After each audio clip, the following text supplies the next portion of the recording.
2022 is now in session. The first order of business is to approve the minutes from the May 12th, 2022 meeting. Is there a motion to approve the minutes? So moved. Second. Second. Any modifications of discussion? Hearing none, all in favor say aye. Aye. Unanimous, no opposition, no abstention.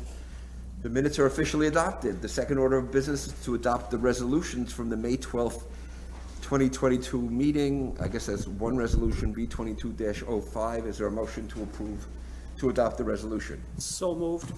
Is there a second? Aye.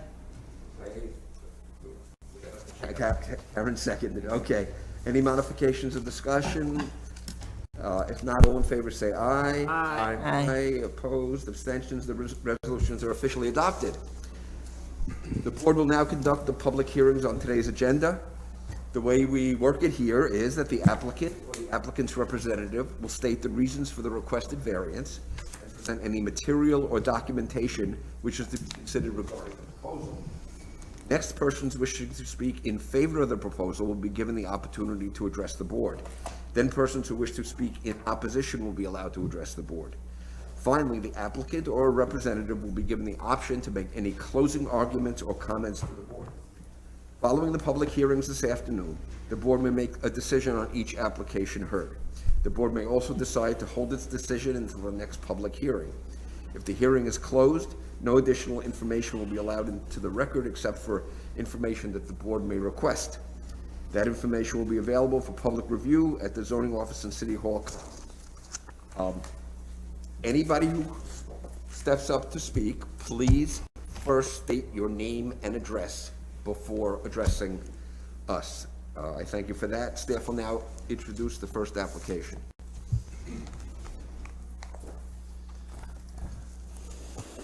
Thank you, Mr. Koenig. Good afternoon, board members. The first public hearing this afternoon is a continuation from the May 12th, 2022 meeting. This is V2207, and this is a use variance to waive the permitted uses at 2118 East Genesee Street to establish a personal service use. Casala LLC is the owner and applicant.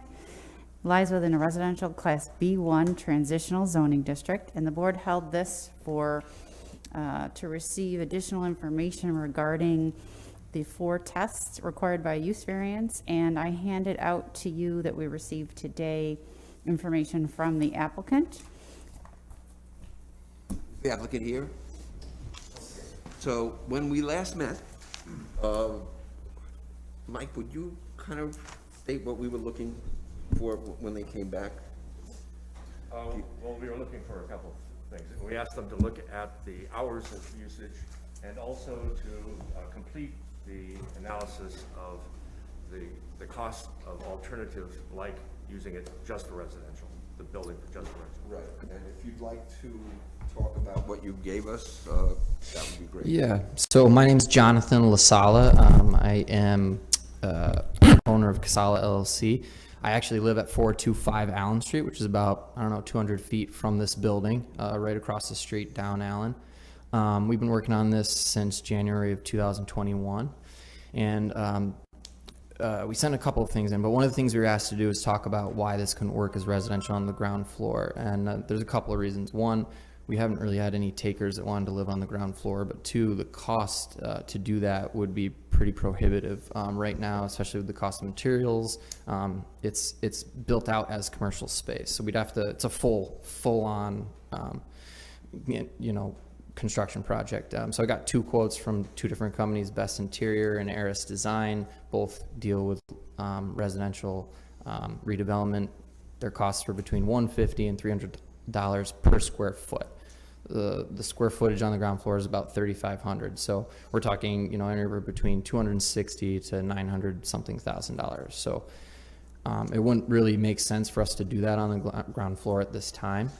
But a little bit more about the project in general. I know there was some worries about the hours of operation. So I'm going to let Andrew come up here in a minute and do that. But I just did want to note that I think the 2 main comments were, hey, hours of operation and maybe a wall of some type, and what type of businesses are going to go there. So we have been marketing this as office and medical use since January 2021 with really no takers. I can say that my wife and I and our one child, we live in that neighborhood. We plan to be there for a long time. So we've been very conscious about what we want to put in there. There are tenants up on the second floor right now. And we've turned down things like private smoking clubs, cigar clubs, things that might be open into the hours of the evening. We've turned down liquid IV lounges that might want to do, things for hangover cures, things like that, which we think would be cool, but just not right for the neighborhood. It's a very family-oriented neighborhood. So I say that to just let the board and the folks in the neighborhood know that we have been very conscious of what we want to go there. I live in the Westcott neighborhood. We don't have any businesses of this type near and around it. And I think when Andrew comes up here and gives you a little bit more information about hours of operation, as a person who lives in the Westcott neighborhood, this is the kind of business that I would love to see. I mean, it's a local person. It's not a franchisee. Him and his wife own the business. They're there. I'm an owner in the business as well. So lastly, we are open to doing whatever the neighborhood would kind of like. I mean, if they want some type of barrier, we're open to talking about that. What's there now is a garden that's about yay high to my chest. It's very nice. The neighbor there actually maintains that, mulches it. But if you wanted to see some sort of hedgerow or something, we're totally open to discussing that. So A chance to speak with the owners of the house next door? I've spoken with them a couple of times. I think the biggest thing that they want to make sure is just the hours of operation.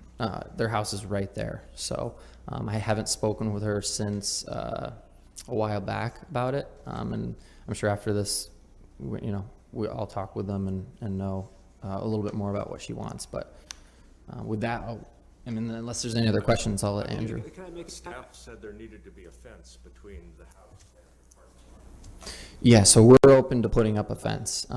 What's there now is actually really beautiful. But if they said, hey, we wanted that to come out and put a fence there, we don't see why that would be an issue. I know the owner said when it was medical, there was very little traffic and none on the weekend and none in the evening. And, Yep. and this will be somewhat different, so a fence might be called for. Yeah, so I've lived in this neighborhood since 2016, so coming up on 7 years, 7 years. And that whole corridor along East Genesee Street, at the end of East Genesee Street, you have two, what were doctor's office, Dr. Carr and Dr. Armenta. Dr. Armenta moved over to North Med, I think, but Dr. Carr still operates his sports medicine there. His whole parking lot is lit up. Down the way, you have a dentist. Next door, we have yoga. So when we bought the building, our expectation was that it's going to be a mixed-use building. That was the intention of buying it, which we can get more per square foot for commercial than we can residential. So to have that kind of swept out from under our feet would definitely be change the reasoning that we bought the building. But no, all the lighting that's there would stay. So unless the neighborhood wanted us to, then we would be open to that. But there are lights in the parking lot right now, and they have been there since we purchased it. They can be. They're on a timer. Right now they are on all night. And the residential tenants on the second floor prefer that, but. I'm just going to make a comment. I drove by Monday morning, and the bushes on Allen Street are like halfway onto the sidewalk. It looks like you don't maintain the landscaping. Yeah, so I actually own a little landscaping company. I've been doing it since I was 15. I plan on getting that hedgerow in line. What it was about cut to waist high, and I've been trying to grow them up to get a little bit higher for privacy. So I plan on cutting that up, making it higher, getting them off Allen on that sidewalk. We are responsible as landlords to maintain that snow removal and all. So that's something I just got to get done here. It's almost like if you had that along that parking lot, there'd be no issue. But like Yeah. I say, it's horrible on the side and in the front. Yeah, so those are privet bushes, and they work really well as a hedgerow. So we're going to trim those up, and then we'd be fine planting something like that if the neighbors wanted it. Are you related to Frank? I am. You Yeah, dad? that's my father. Yep. Yeah. Okay, well, I'll give you my name later, say, to to say hello. You have, okay, go ahead. I was dying to ask, you know. I just want to confirm the screening requirements. It's a dense evergreen shrub and/or opaque fencing. So it can be a combination, it can be one or the other. And if there is existing landscaping there now that acts as a dense evergreen shrub, that can be utilized. If that's to be maintained and it's not evergreen, the commission can, or I'm sorry, the Board of Zoning Appeals can consider waiving that, but that's not part of this. It wasn't originally part of this. So in your motion, whatever it is, if there's a condition for screening, then we can work with the applicant and make sure it's I was appropriate. noticing the transportation planner said driveway and parking area is to incorporate a planter buffer for screening and delineation of the parking area along Allen Street, 8 foot as measured inward from the property line. And then screening is required between the parking lot area and residential parcel south. This is to include opaque fencing and plant material. Does that sound right? And/or dense evergreen shrub, that's the rule. So Okay. you can consider, you can talk about that. Hello, Andrew Nolan from the Lash Factory, part owner, and here for 2018 East Genesee Street. Pretty cut and dry, supply this information if you all have it. My homework was to go back through and kind of look at the sales on a per hour basis. I used 2019's numbers because that was pre-COVID. We had a lot of, the data was imperfect for 20 and 21. And, the summary is that hours of operation were a consideration of the community. We had proposed 9 to 9 p.m. on the weekdays as the latest that we would be open. I would be happy to reduce that to 9 to 8 p.m. And that's because between 6 and 8 p.m., as I spoke about last time, we do offer services to people that are working 9 to 5. And so cutting down to 6 p.m. would be pretty detrimental to business. We'd lose 12% of our overall revenue.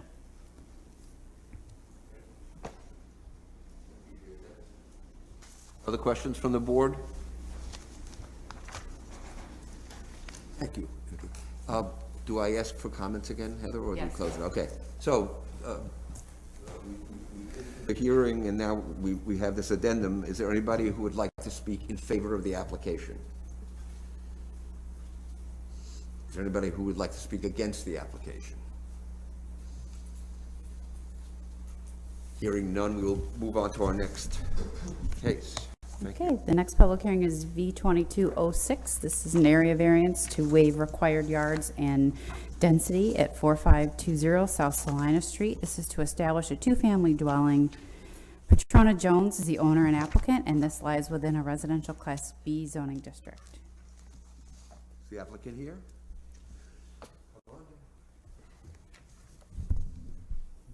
State your name and address, please. Patrona Jones, 4520 South Salina Street. Tell us about your case and why you're here. So the property I purchased in 2014, it's a commercial, it's zoned residential, but it had a variance for a commercial entity. And I relocated my salon to the location. A few years later, it had a few things change with the salon. And as of the last 2 years with the pandemic, it has just not been feasible to continue as a commercial space.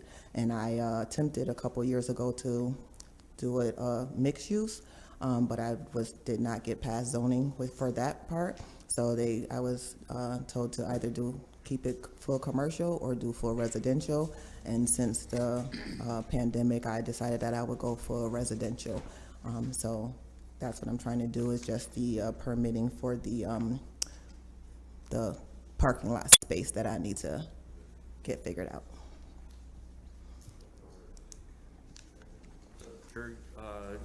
Let's see, you're gonna have a 12-foot wide driveway now going into the parking area at the back? Yes, And on either side, will that be greenery? I'm not really. on either side of the property, on either side of the building. Of the driveway. Yeah, so on the Minerva Street portion, there will be green space. on the side of the opening. On both sides of the opening, there'll be green space. And then towards the rear of the property that butts up to the next house, that also, it already is green space, and we're gonna widen that green space. The transportation planner noticed that there are curbs there, so there's a danger that cars would come up and park on those green spaces, and suggested that you could put bollards or some kind of posts into those areas to keep people from parking on it. Is that? I was the one who suggested that I was gonna put, some boulders along, in certain areas. They were specifically talking about the right-of-way, having, some type of rail ties or something put there, but there's no green space right-of-way. There's no curbing or anything, so I guess that conversation kinda went away. Something to keep people from parking on the street on your green now. Yeah, so I do plan to put the, some medium to moderate size, boulders in, in the areas where I would think that it would be problematic. I'm adjacent to, a pub, so they're kind of regulars, and so I know who parks where, and it's kind of they're regulars. So the people who park on my side, they're normal people who come over there, so they park in a certain area. So I don't foresee having too many issues. Yeah, so just to clarify, we had not received the site plan in time to send this out, but we do have a site plan that indicates ornamental grasses and boulders within that required yard depth on Minerva. So, thank you. This is it's a two-floor. Yes. Apartments are 1 and 2. So, you said you were denied mixed use. I don't remember. We see a lot of cases, but what was happening on the second floor while you had the beauty parlor? Was that used as a beauty parlor too? A portion of it was. So there's on the second floor, there's a large open space, and then there's like 4 suites off to the side. So 2 of those suites were used as a portion of, at one point in time, 2 of them were used for a part of the salon. There was a makeup artist in those 2 suites, and the rest of the space, I also have an event company, so I use majority of it for storage, and then for show, like if I had to do a demo for someone, and then eventually the space was used largely for salon suites, but that was. You don't live there. No, I do not live there. Mm-hmm. Yes. Mm-hmm. For your business. Now you want to rent out. Yes, I want to convert it to 2 units. And you haven't done that. Have you done any of the work yet, or no? No, I haven't done any of the work. Actually, on the inside, there's actually not much work to do. It originally was a house, probably 30 years ago. And so it's in very good condition. When I took possession of the property a few years back, I had all the floors redone and things like that. So it would be more or less adding in a kitchen, adding a bathroom. Well, it's already a handicap accessible bathroom downstairs, but no shower or tub. So just adding that to the downstairs, and then adding the sheetrock fire ceiling, and closing off their stairwell. You're prepared to, you say you just have to, that's a lot of stuff. Yeah. You're prepared to make this investment. Yes, absolutely. It's okay. Other questions? When I was out there yesterday, there's sort of a structure there by the back door. Structure? Made out of wood, maybe. Oh, no, that's, so there used to be a ramp that went up when it was a chiropractic office some years back, and that ramp was destroyed by like people plowing and things years before I took possession, and so we had it removed, and a portion of that's still up against there was from where the ramp like came up and came around, and then like that. So that portion is from the ramp, that I do plan to remove, and actually build a porch, not a porch, but like a walk-up right there, because I'm gonna open up a door for a laundry facility right on that end. So, Other questions? Where will garbage go? Where will you have garbage cans when they're not put out to the street? well, there is, if you see where like the steps go up to the second floor, underneath, there's a storage that's completely closed off. So, okay. Question maybe for you, Heather. So the request is an area variance, but the footprint of the building isn't changing. So the variance is based on the required setbacks due to its change of use, not any change to the existing footprint? Right, because the building is the building. Right, yeah, okay. So it's not like, Yeah, she's not making any additions or alterations that require this. So It's we're just- changing it back triggers different setbacks? rules. Okay, thanks. Thank you very much. Okay, thank you. Anybody here wish to speak in favor of the application? Does anybody here want to speak against the application? Hearing none, we'll move on to our next case. Okay, the next public hearing is V 2209. This is a use variance to waive the uses permitted at 1035 to 1037 Montgomery Street. This is to establish a manufacturing use. Charles DeWolf, Tricolor Printing, is the owner and applicant, and the property lies within a residential Class B zoning district.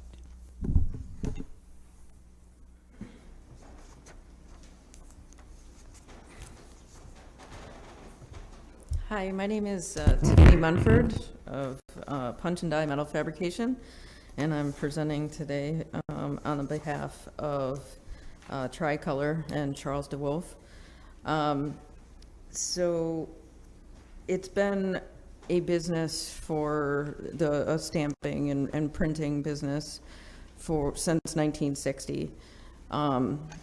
It's zone residential business, but we're asking for it to basically continue to be a light industrial space. Tricolor, Charles and Lori DeWolf have owned it since 1961. It's a print shop. They originally listed the property for sale in February 2018 for $750,000. It's been on the market for over 3 years. The price has dropped over time. They've showed it to many potential buyers, but the zoning issue was an issue for a lot of people. They didn't want to go through the process of having it changed officially. The use, Yes, yeah. yep. I own Punch and Die Metal Fabrication, and I submitted a purchase offer in February of 2022. And the cost to conform to the residential business zoning code would be a full site demolition. I got pricing on that for about $95,000. Current costs of new home construction is about $375,000. So it wouldn't make sense for them to go through all of those costs to change the property to residential. They also had a past variance granted in 2003 for an addition and combining the lots and to keep their existing 6-foot chain link fence with 3 strands of barbed wire on top. And that was approved.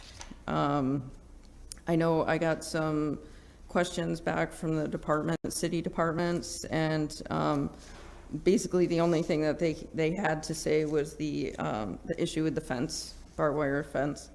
I would ask for it to stay because it's there. It's not really hurting anything. It would help protect the business. I'm a sheet metal manufacturer trying to buy that property, so I have to worry about people climbing into dumpsters and stuff, and that becomes a liability for me. So if it was sealed off, it would be a protection. I also plan to do landscaping of climbing flowers along it, like climbing roses and stuff to help beautify it, so it doesn't look so industrial. And I have letters of support from the neighborhood, from JMA Wireless, Mercy Works, Syracuse Educational Opportunity Center, Syracuse Housing Authority, and Center State.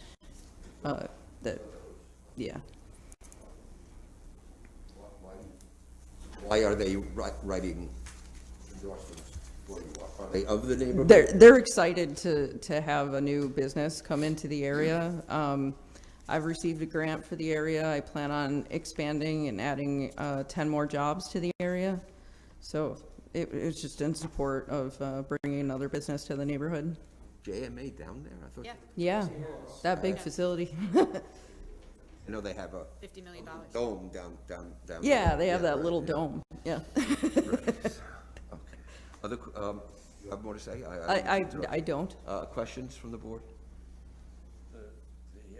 The wire does concern me.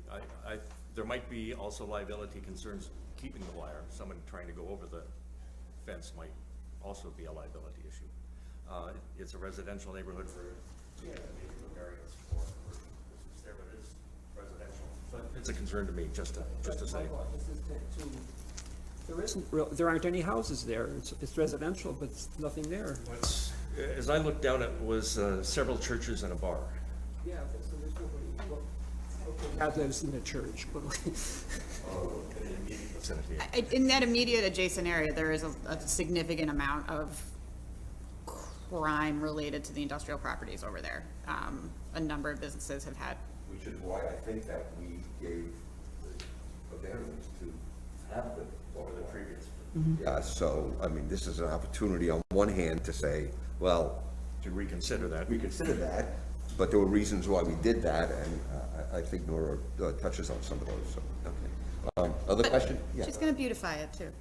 Pros and cons. Yeah, I'm throwing some roses on it, so. Other questions? Thank you very much. Is there anybody here who wishes to speak in favor of the application? I have you.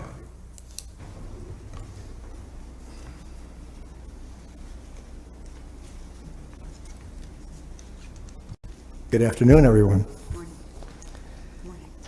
My name is Jim Kelly. I am a real estate broker that has been working in marketing commercial real estate for over 40 years in Central New York. Could you give us an address for yourself? 550 Warren Street, Fayetteville, New York.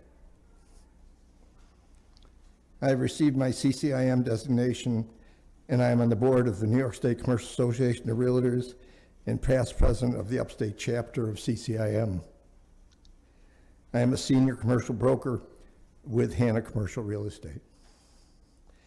I've been working on marketing 1035, 1037 Montgomery Street South for over 3 years.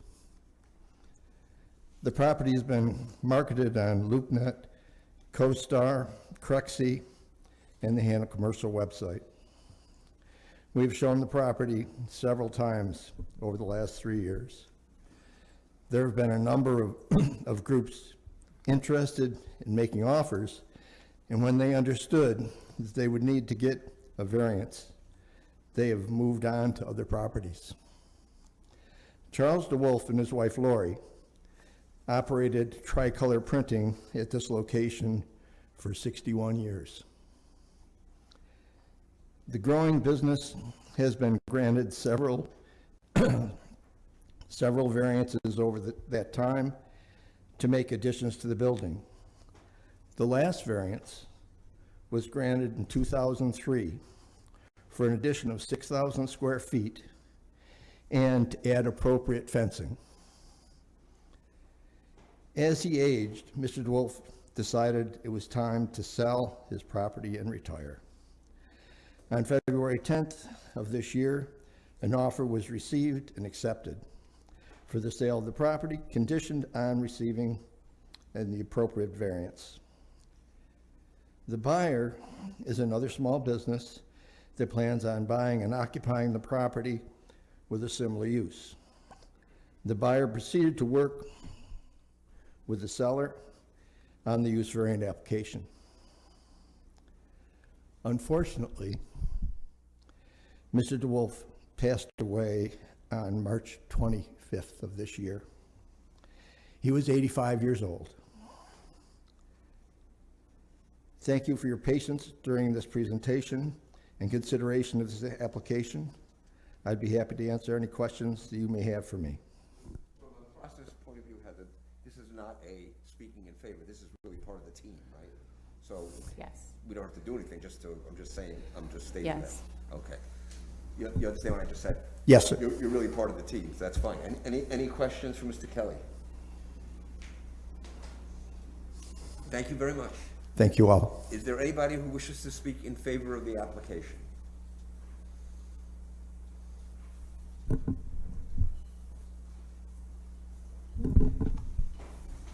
back. Again, State your Patrona name and Jones. address again, please. Patrona Jones, my home address, 123 Wood Ave. I am the Task Force, Neighborhood Beautification Task Force for Southside TNT. This property falls in our our compass of property within the South Side, and I do speak in favor for this moving forward. It would add to the economic development of the area. I don't know if you know that as of this morning, they just had the second portion of the groundbreaking announcement for the Salina First project, which would be like across the street from this particular project. And it's also across from JMA Wireless on Salina, and it backs up to that property. So this would be good for the neighborhood to continue to build upon what's going on throughout the city. Great, thank you. Any thoughts you want to share with us about the barbed wire issue? About the barbed wire?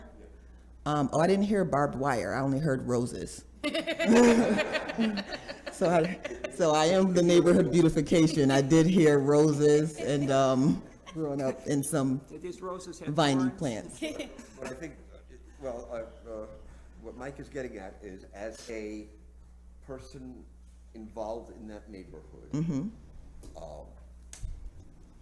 is barbed wire protecting the property? We can say, it's contrary to the actual zoning laws, and we could say, we don't want it there anymore. And as our member Nora said, that she knows that this is a high crime area. Do you think having barbed wire to protect that property is a positive or a negative? Thinking about the people that could possibly get hurt trying to climb it, but then again, keeping them away from crime. Do you have an opinion on that? Did I? Yes. Okay. Yes. I don't think that's my area of expertise to speak to.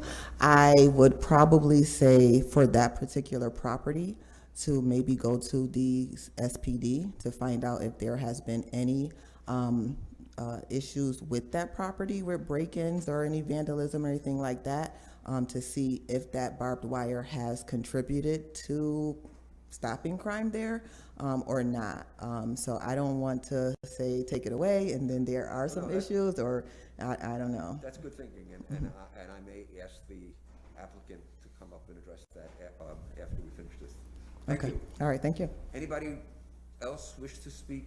Are we up to in favor or against? The crime issue. Tom Robertson, 333 East Onondaga Street, and I'm part of the team, not for or against. The fencing, and we discussed this in our pre-board meeting prep, so that's where my information's coming from. The fencing went up in approximately 2003 after the variance was approved. Prior to that time, there were multiple incidents, a stolen car, stereos ripped out of cars. There was a shooting. When was the shooting? Yeah, there was a shooting there in the neighborhood 2 weeks ago, and the new person has worry. The punch and die operator has concerns not only about scrappers coming onto the property, scrap metal people, hoarders, or what they go and, coming onto the property and scrapping and perhaps even getting hurt, but even coming on the property to scrap's not proper.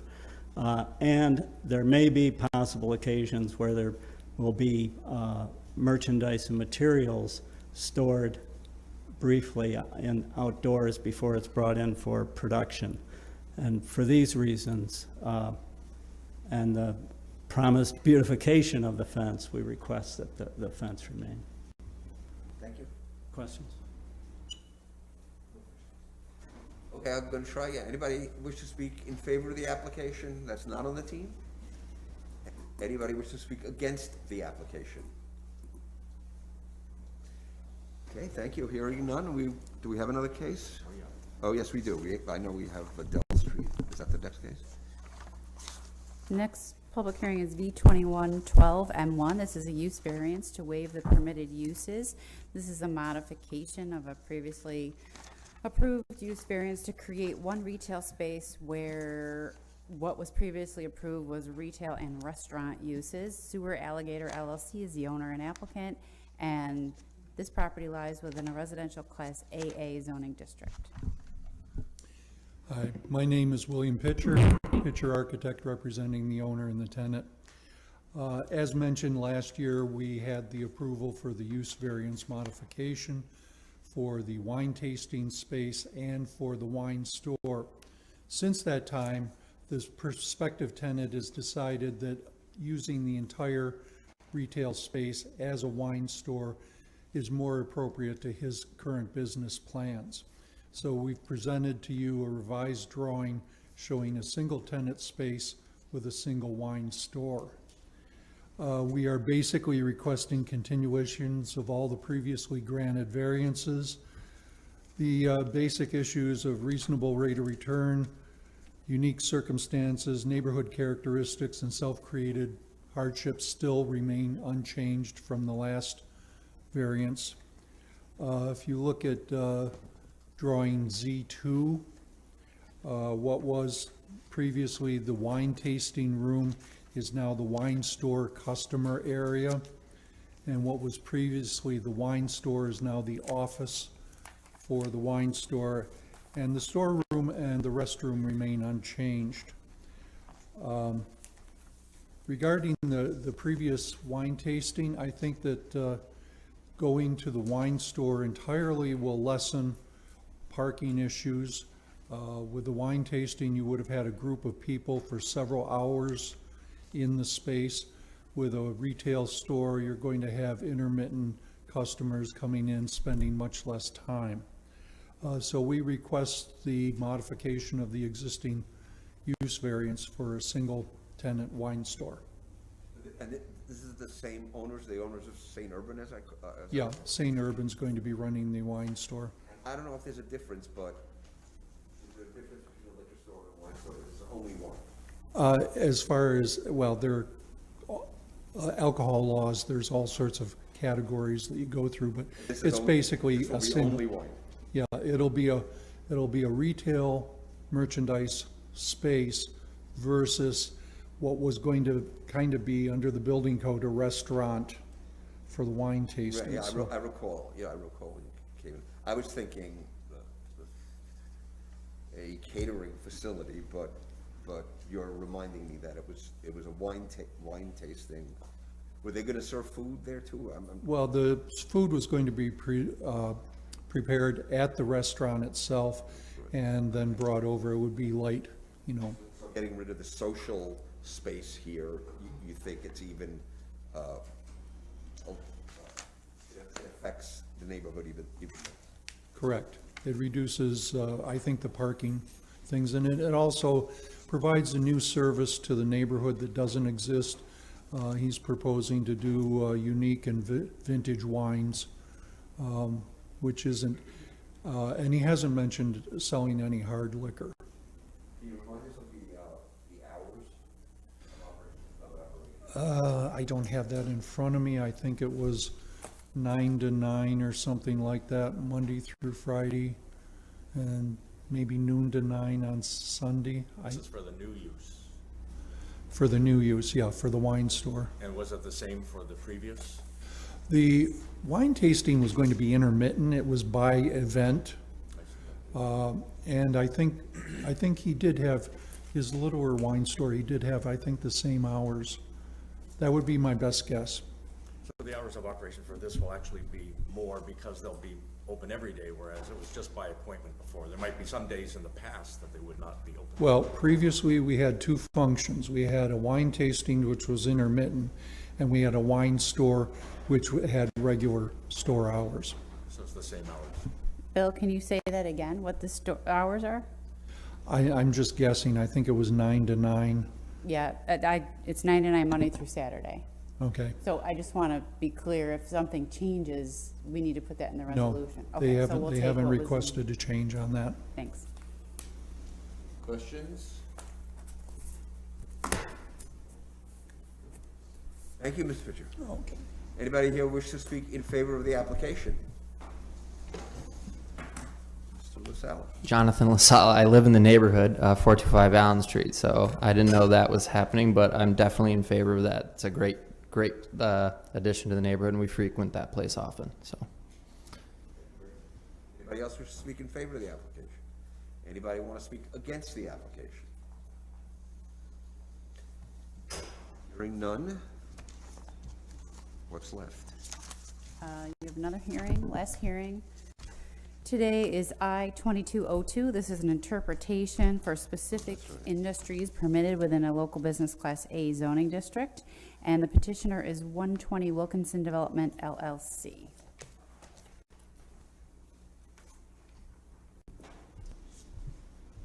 Hi, good afternoon. My name's Mike Fogel with the law firm Brown, Duke & Fogel, and we're representing the applicant, 120 Wilkinson Development LLC. With me today is Mike Dunnick, who's one of the principals of the company. Joe Gem is also one of the principals, and if you're familiar with them, you know that they're actively involved in development in Syracuse and have made a lot of great investments in properties in Syracuse, and this is another one of their projects located at 121 Plum Street.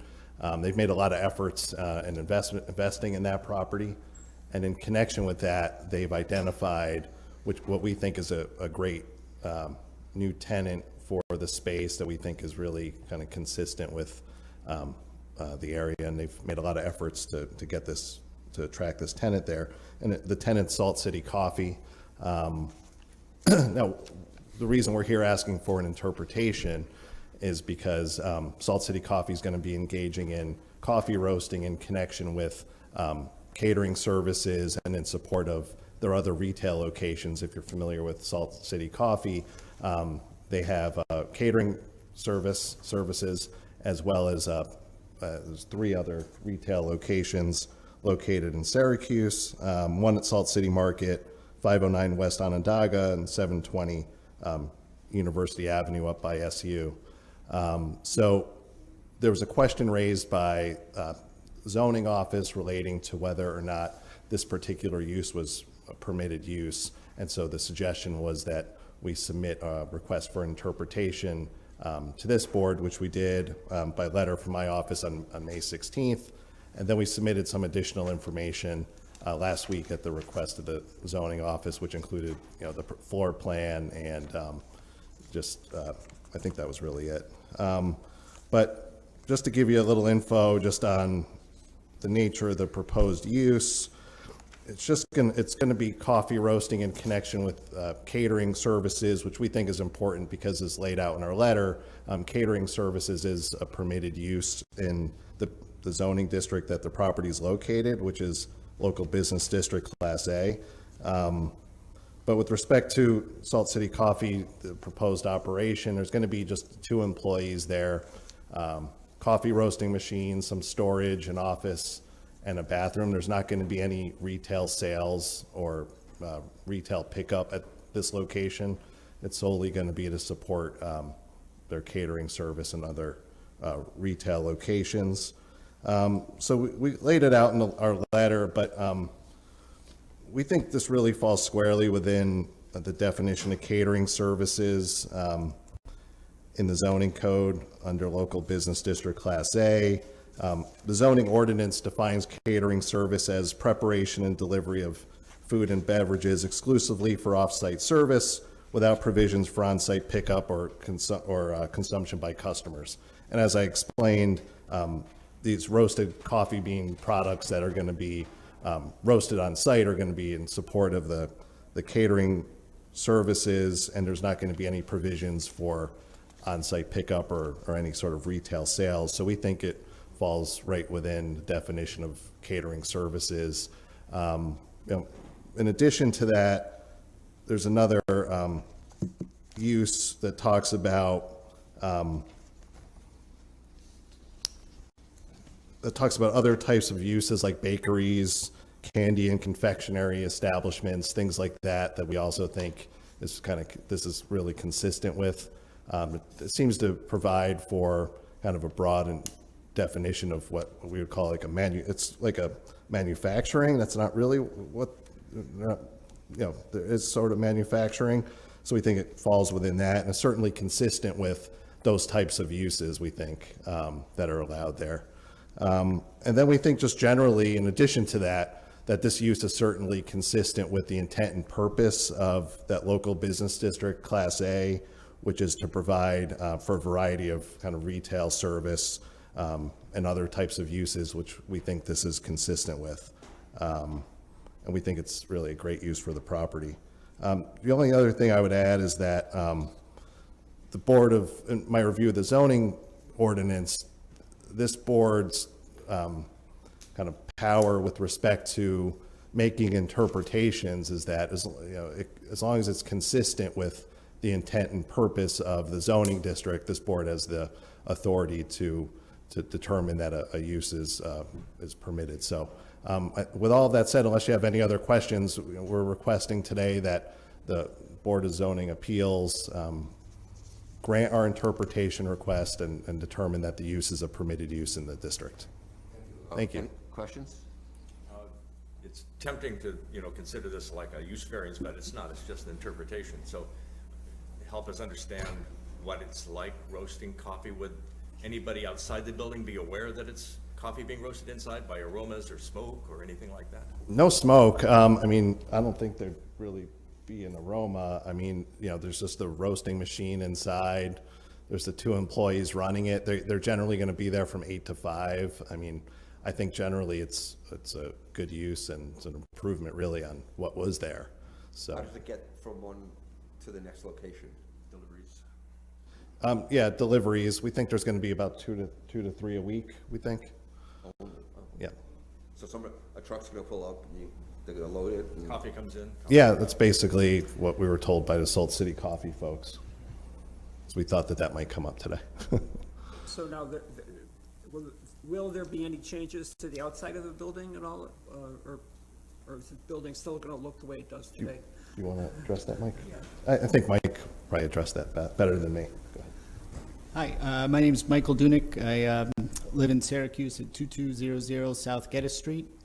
And we are going to enhance, the building. We're going to paint it. There are currently some defunct garage doors that are face Plum Street, and then there's also a delivery garage door that's also in the back parking lot of the building. So add some new garage doors. There's some broken windows that are currently there, a couple doors that aren't secure. So we plan on putting in, new doors, garage doors, new windows, enhancements to the roof repair, paint the facade, and just kind of create a more welcoming environment. Now, did you own the building when it was the Volvo repair place? No. No. So again, we have to look at the uses and see if this fits into the use pretty general. Anything else? I don't see any. Well, we'll get up to that soon. Yes, thank you. Thank you. No comments or not? You would. I would just like to clarify that this is not specific to any property. They are giving the presentation to give you an idea of what, in general, a coffee roasting, light manufacturing use is, because they're asking for interpretation, and this would be citywide, whatever is allowed in a local business class A, they would like this use to be included in the additional uses permitted, additional industries permitted. This is similar to the dental lab on Salina First, if you recall. So it will be limited to no more than 5 employees at one time. So that's what you're looking at. You're not looking at this specific. For the specific property, if they do have changes to the property, then that will be a separate review through our office, and you can contact me specifically about that. But this is, in general, the additional industries permitted in local business class A. This will be added to that, so it'll be citywide. So this, just looking at the definition of industry, this isn't already considered storage, repair, manufacture, preparation, or treatment of any article, substance, or commodity whatsoever? They're asking us to. It's, No, they're looking at, it's a different provision. It's all, the additional uses I'm permitted saying coffee industries. roasting isn't considered under that definition of industry. No. And not under, I get that there's additional uses, I'm just saying that are specifically enumerated. but it's very, But that's, very broad. it's, Yeah. Yeah, so That if was you our- remember Salina First, I do. okay, so that was a dental lab. So this is under, the following industries are also permitted, which we carved out and put for you in your staff report. They want that to be interpreted as akin and similar to those industries. So we can add that to the zoning ordinance, Right. just like we did the dental lab. So if I'm reading this, like, so my question is, if I'm reading the zoning ordinance correctly, there's allowed industry and then additional specifically enumerated allowed uses. Yes. My question is, why isn't this considered under industry already? Because it's not specifically enumerated. The It's just like enumerated the uses dental are lab. not an addition, they're, It's very, again, you look at this, the also permitted bakeries, candy. Yeah. Cigars. That's what I'm tobacco saying. Yes, they're manufacturers making the sounds argument close that to what- it is, yeah, it what you're should doing. be. Yep. That's what they're doing today. Yeah, Yes. yeah, I think we understand that. no, my question is, if the industry is defined as the industry definition and the following industries are also permitted, isn't there a broad industry classification that this could fall under, and then these additional uses? That's not how this is interpreted? No. Okay. I don't have a problem with this, I'm just wondering why it wasn't considered industry based on how I read the language, but. And Stu, let me just ask you a quick question. We're talking 1 or 2 employees in an area that's roasting coffee, correct? Correct. And then we're going to make deliveries from that place to other locations, correct? Well, in connection with their catering and then our other retail shops. So that is correct? Yes. Okay, that's all I needed to know. Yeah, Okay. but as Heather is saying, Right, this is not about their specific place. It's about adding this category to the allowed uses. So do we, Understood. so in other words, if we say yes to this, it doesn't only mean that they can do this, it means it can be done in this category anywhere. Which I'm not saying is controversial, I'm just saying that's our decision here. Heather, can I ask a question Sure. of you? Because I know of several other businesses that are coffee related that I've actually been in and watched this process happen, where they had 1 or 2 employees roasting the coffee within that facility. Now, my question is, did those individuals have to come and get a variance to do that? Or is this sort of understood citywide? Yeah, so that's the most unfair question ever. Oh, okay. You'd have to give me specific addresses and specific Right. uses and everything for me to actually investigate that. Okay. I don't know. This Okay. came about, this is the trigger, this is the appropriate And procedure. it's Right. it's under this specific zoning category. Right, I mean, we're at, Understood. Yeah. I was I just don't- curious. yeah, Okay. when we do use variances, we're deciding if a use that's not, not within, somebody's coming in with a different use that isn't necessarily in the zoning, whether we can have it. In this case, it has to be added to the list within that, so. And are we going to vote on that Yeah. issue? That issue, not this particular property. No, that issue. That's all I needed to know. Yeah. Thank you. Thank you. Thanks. Thanks. So, do I ask people if they want to say anything? Sure, yes. Okay, is there anybody who wishes to speak about this issue, either for or against? Coffee roasting. Okay, thank you. We'll close Yes, that. okay. And now we're gonna deliberate on our cases. Is that right? We've gotten through the list. Okay, East Genesee Street, 2118 East Genesee Street, B22-07, the continuation. We have the whole story now. Is there a motion? I'll make a motion to approve. I have to find standards. I think it's on page 3. Yeah, there we go. Is there a second? I'll second. Okay. I'll second. Your rationale? The applicant cannot make a reasonable return. I think that the applicant has gone through the steps to show us that at this location, this property, it is not reasonable to expect that it could all be residential and still profitable or other potential uses. They've been advertising it for a variety of uses over the time. The alleged hardship relating to the property in question is unique. It is a special area of the city, this area along East Genesee, and I do think it is special. The requested use variance, if granted, will not alter the essential character of the neighborhood. I think it's going to essentially continue the relationship and the use of that property and the relationship to the neighborhood. The alleged hardship has not been self-created. I think that the owners have gone through as many reasonable steps as could be expected to find a use for this property. I'd like to put in a couple caveats, though, that should be in part of our approval. One is the installation of screening as required, both between, on Allen Street and also between the building and the neighborhood. And also to stipulate that the hours of use, hours of business will be from 9 to 8 p.m., changing to what the owner proposed. Is there any more detail that you need to provide on the screening? No. Okay, the Oh, secret's there. negative secret declaration. You have anything to add?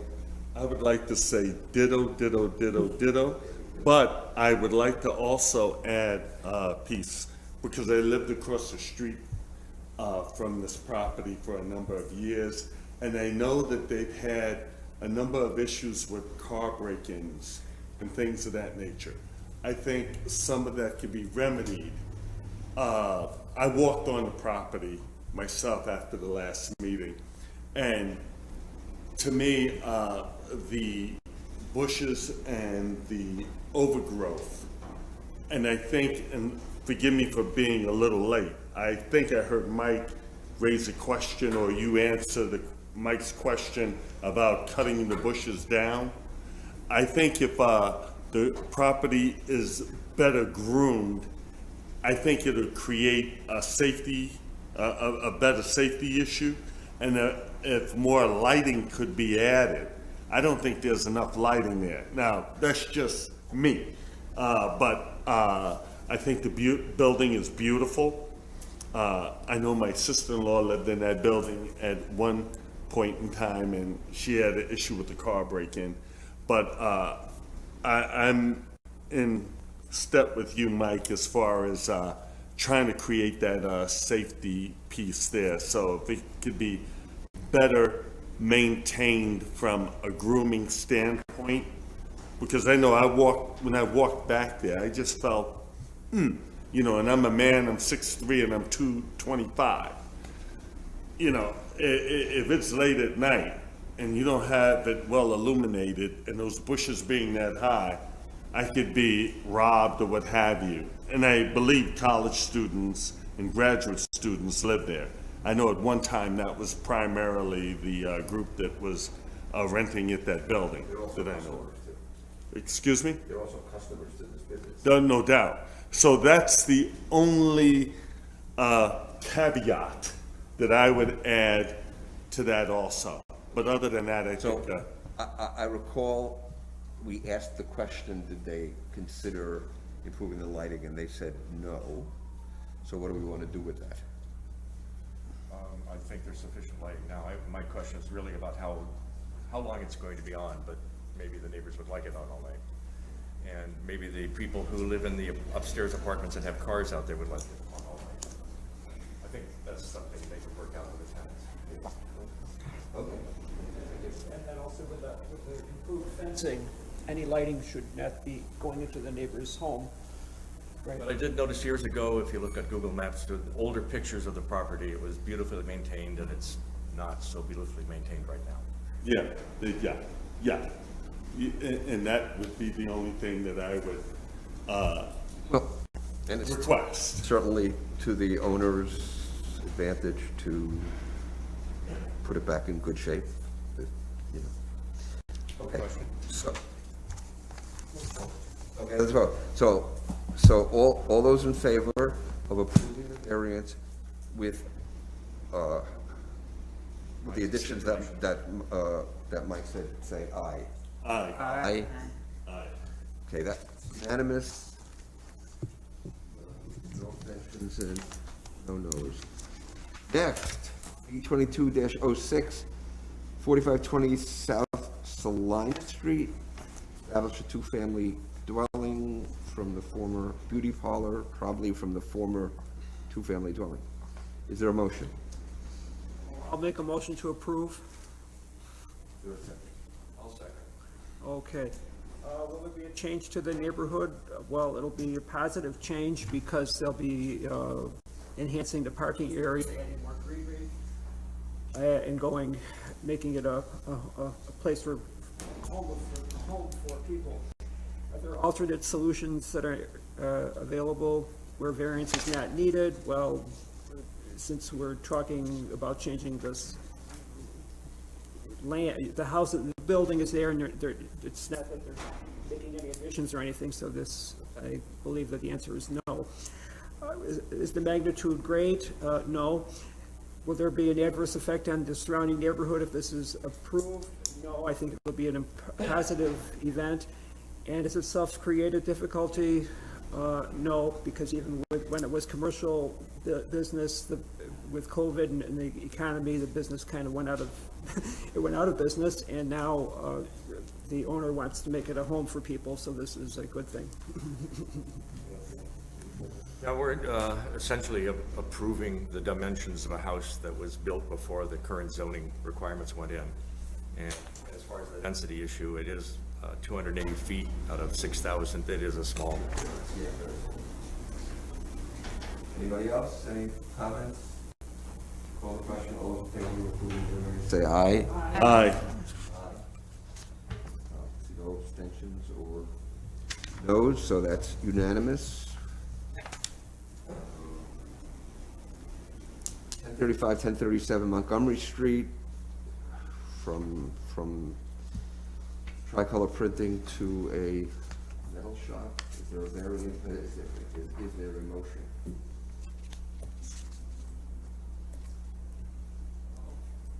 I can make the motion. I just want to note that I work for Center State CEO. There's a letter of support in here from Center State CEO. However, it's not from me and it's not from my department, and we have no financial stake in any way, shape, or form in Tiffany's business. Full stop. I'll second. Thank you, Otis. So the applicant cannot realize a reasonable rate of return, both in the duration of its time on the market and in the cost of the demo, and bringing it into compliance with the RB's district is unreasonable.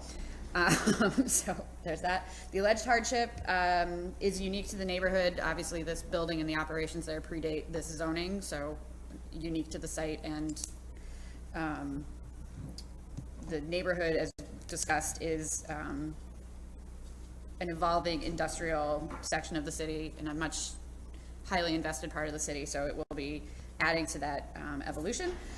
The use variance will not alter the essential character of the neighborhood. As previously discussed, they have been in operation there for over 60 years and are essential to the character of the neighborhood. And finally, the hardship has not been self-created because the proposed business has not closed on the property as of yet. And again, the existing operations there predated our regulations. I think we have to say something specifically about the barbed wire bar, whether it's allowed or not. I'm going to allow the barbed wire and hope and pray that in 10 years she won't need it anymore. And Yeah, Oh, I'm sorry. yeah, we have to do a seeker, so a negative declaration on seeker. I would concur. I would allow the barbed wire. First of all, I want to congratulate a woman-owned business coming in to Syracuse in the construction field.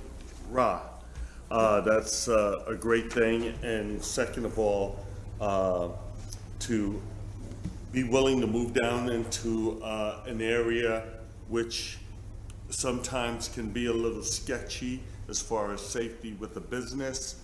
I congratulate her on that. I believe that she does need the barbed wire fence there because if you don't have a fenced-in yard, especially when it comes to scrapping metal and just protecting the business, and businesses cost a lot of money to run, I would just definitely say none of this was self-created on her part.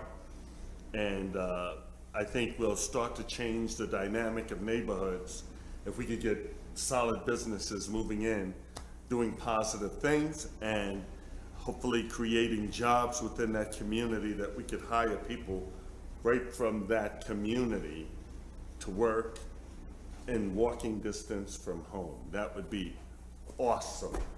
So I'm hoping that that happens. So I concur, and a hearty congratulations. Okay, well, first we need to vote before we congratulate. Yes. All those, Did you want to say anything about the landscaping on the barbed wire, or just let the, okay. the applicant talked about growing flowers around there, which, I don't want to put that in there. I think it's overreach. all those,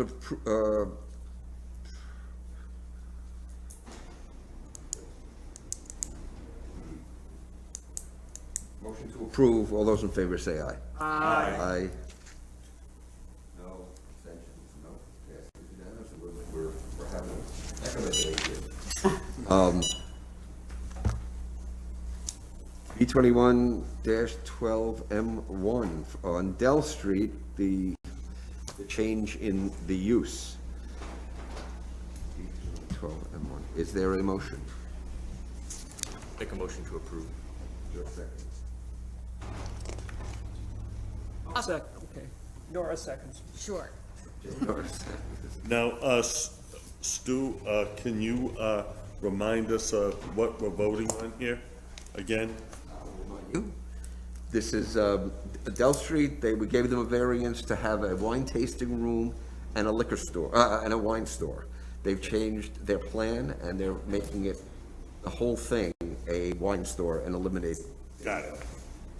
I thank you. the tasting room. Not a problem. Who made the motion? Mike? I did, and the second? Nora. And Nora made the second. Okay, and just to clarify, we are making a whole new use variance here, we're not modifying existing. You are modifying, but it rises to the level of a hearing because it's a substantial change. So I'll go through the standards. Yes, thank you. Okay. The applicant cannot realize a reasonable return. I think that they've gone through the process of discovering what is a reasonable return and not in this location, and have come to this conclusion. which seems reasonable. The alleged hardship relating to the property in question is unique. This is a unique property, and it's settled into a residential neighborhood, but in a way that works right across the street from single-family houses, I think. The request use variance, if granted, will not alter the essential character of the neighborhood. This building has been crying out for good use for many years, been vacant, and I'm sure this is going to be an improvement. The alleged hardship has not been self-created. It's a difficult property. I hope that this proposal will work and not self-created. Seeker, we need a seeker. Negative seeker declaration. Mike covered it. So, I'll call the question. All those in favor of approving the modifications of variance, say aye. Aye. Aye. That passes. We do not pass every variance that comes our way. It's just a good day, and we're happy to do it. But how do we handle the motion on an interpretation? Someone makes Same thing. To interpret that, okay. You would make a motion to interpret the coffee roasting as akin and similar to the additional industries also permitted and enumerated in the local business class A zoning district. Got that, and we've done this before. I think just people just say, I make the motion of what she just said. Yes, right, okay, so who wants to do that? I'll make the motion. Oh. Go ahead, I'll be second. Okay. I will make the motion to add the coffee roasting use to the enumerated uses in local business district class A, Article 2, paragraph 2. Well, you know, they paid a lot of money. Section 3. So, in addition to the enumerated uses, we will add coffee roasting. You could give some reasons why it's not a use variance because it's not specific to a property, but it would be helpful in writing the motion. Because coffee roasting is akin to uses listed, including bakery, candy, confectionery, and its lack of noxious gases, fumes, traffic, and on-site employment. They had to be a bakery. It sounded very like a bakery. It sounds like a use that would be less challenging to the surrounding neighborhood than some of the other approved uses. Although I do like candy. And the cigar are food. Okay, anybody else? All those in favor of this interpretation, say aye. Aye. Aye. What a day, okay. Yes, we have 2 authorizations for June 20th. Yes. I would just like to reserve the right to add one more that we have from the land bank. It's on Park Ave. It is a use variance. It's a 500 block of Park Ave. I just need to confirm with the land bank and check the application one more time to make sure that it's complete, but I don't want to miss it, and then they have to wait another 3 weeks. So if you could possibly add one more. Yeah, your address, so. It's 5, I don't know off the top of my head. 534, it's on the corner. Michael Jessup probably knows. Well, if you don't, okay. 524, 534. You're not sure. Is that the one that was earlier that got deferred or whatever? That Gary. So I'm Yes, going to say, does anybody have a motion to approve these 2 authorizations and a possible third one from Park Avenue? I'll make a motion. Thank you. I'll second. Let me just say before that, just for the record, I will not be here on June 23rd. All those in favor of approving the authorization, say aye. Aye. Motion to adjourn. I'll make a motion that we adjourn at 2:15 approximately Eastern Standard Time. Mike, then, second, all those in favor, say aye. Aye. We're adjourned. Thank you.